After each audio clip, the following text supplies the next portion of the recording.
advice in Kenya. Do you think it's something we should consider? Should we go back on that progress, Senator? I don't think so.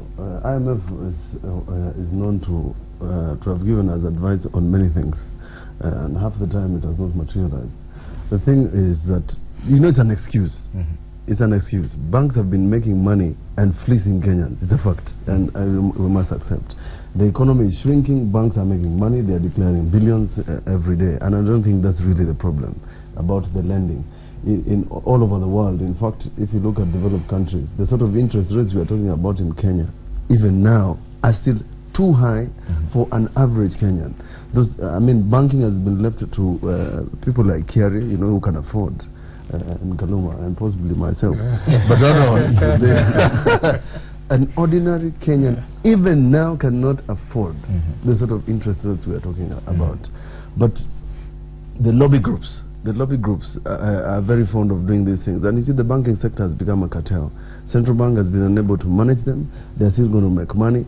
And I can tell you, there's no bank that is going to report a loss at the end of the financial year. Even with a reduction in rates. Even with a reduction in rates. Do you think Jude Njomo is right in saying that there will be no change? This is a discussion that we'll have as a country. And we won't see it as a Jude Njomo bill. We'll see it using the perspective that Mheshimiwa Junior is talking about. Who stands to benefit if this bill is reversed? And when you look at it, you're going to just find out that there's a small clique of bankers who benefit when these interest rates are as high as they were before the bill. But most importantly, it gets into the headlines because it is IMF saying it. And I want to agree with Junior that there has been a number of things that IMF has said about Africa and specifically Kenya that were not in the interests of Kenya historically. We remember the privatization of state corporations in the 90s and what it led to. And I was a young guy then, and I remember we had gotten to a point where you would not be able to do anything. I remember the price of bread rising from 5 shillings to around 20 shillings. It was that time that I personally had problems even having my parents pay school fees. And we remember what Kenya became in the last few years in the last decade of the Nyayo era, following the recommendations that had been made by the IMF and the World Bank. So we need to stand as Kenyans and say that these banks operate in Kenya and they need to operate in our interests. Yes. And Kenyans can do some practical things. For example, this whole issue of mobile banking, table banking, these are things that we can take up as our own and champion them as Kenyans. And when we start deserting the banking floors, we see them following us to where we are going. We see them following us to the table banking. We are seeing them following us to our phones. They want to give us they want to give us credit on our phones. So I think as Kenyans, we've made a good step with this thing, and let them follow us. We have some leverage, but at parliamentary level, yes, we know how powerful banks can be, and in terms of even lobbying parliamentarians. Do you think we run a risk? Because now they've just received a shot in the arm. IMF is saying probably you should consider revising this. Are we going to see a renewed lobbying in Parliament by banks? And with the tyranny of numbers, as you said, it's not very difficult to actually convince parliamentarians to reverse such gains for Kenyans. This bill was passed and assented to because of the public sentiment and the political ramifications it would have had if the president did not assent to it. I can tell you that was the reason. It's not that even the president himself wanted to sign it. They're in that industry. But let me the president's head. He would have not. He would have not. And you remember how long it took to put pen to paper over the issue because of the interest of the sector. The banking sector is a cartel-based sector. They will fleece you dry. They will milk you dry so long as you can go on your knees begging them.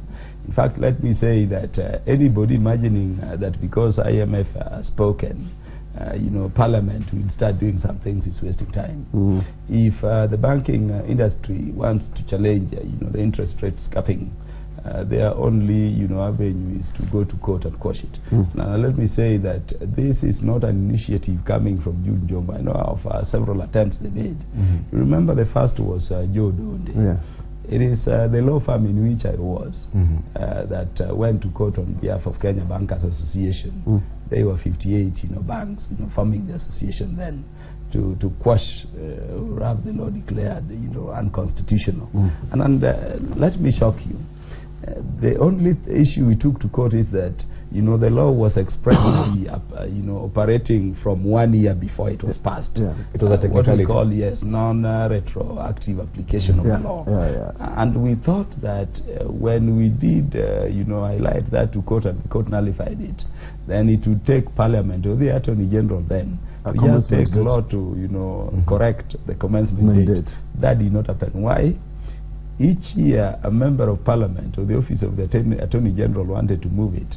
You know, the banking sector was coming in with money and this thing they call lobbying and others. In this Parliament, we are talking about June Jomo. But I can tell you many of the times when Honorable Jacob Midiu attempted to bring this same bill, many of the times when other private members, targeted bringing this bill. And it died, it fizzled somewhere around pre-publication. You're still not giving us guarantee that this lobbying will not happen again. What I'm saying to this is to assure Kenyans the time is very good. We are at a time where, you know, as you know it, about 90% of those members of Parliament will be going home. We'll never see Parliament again. I don't see, you know, any member of Parliament championing this thing on the floor. But it being the case that this is affecting, you know, the people outside there. Fred. We're also aware that many parliamentarians for their re-election, they're looking for funding. You get this kind of funding, it will be a buy for you. Fred, this is as serious as the drought situation. It's a fact. Or even worse. In fact, even worse. We have done cases, Mutula Kilonzo Jr. will tell you, where a person goes for a loan of like 5 million, mortgages his house.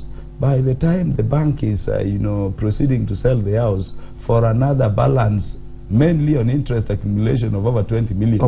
The guy has paid over 70 million to the bank. It's a fact. Now, that is the kind of industry we are talking about. It's terrible. So, interest capping is a wide practice. There is no IMF, which is also doing its business, as we know around here. Will start telling us what to do as a country. And it gets to a point where we now start talking the language that President Trump is talking. You know, President Trump is talking about America first. We also need to start having a conversation about looking at issues, you know, Kenya first. We've got to ask, when they declare the kind of profits that we know they declare. Where are these profits declared? Because you will look at any bank and you will see, you will find out that it's a PLC listed somewhere else, not in our stock exchange. So the issue of mortgages being that only around 20,000 Kenyans as we speak right now, are able to afford mortgage. What does that mean to the housing scenario in Kenya? And see its implications 20 years from now, when we bring up a generation that was brought up in single room housing, and what that means to a country 20 years from now. So I want to agree with Mheshimiwa Kaluma that this could be more dire and even the emergency response that we need to give to the drought. And Fred, remember that even very recently, maybe even last week, one bank that is supposed to help people finance housing, I mean, is in a scandal for lending the people who have so much money, more money than they need. This is a crisis. So therefore, as far as we're concerned, we still haven't managed. Even, you know, after the bill was assented into law, in terms of feedback, I've not even seen that effect. The shocks that we're supposed to offer to the ordinary Kenyans that Mheshimiwa tells me has been spending time in the mtaros, that is what he was saying. That shock absorber that you can see that Kenyans are recovering from this. Kaluma is right. I have clients who have died even before they have resolved the cases about there are so many houses sold, and after they are sold, there is not even a balance.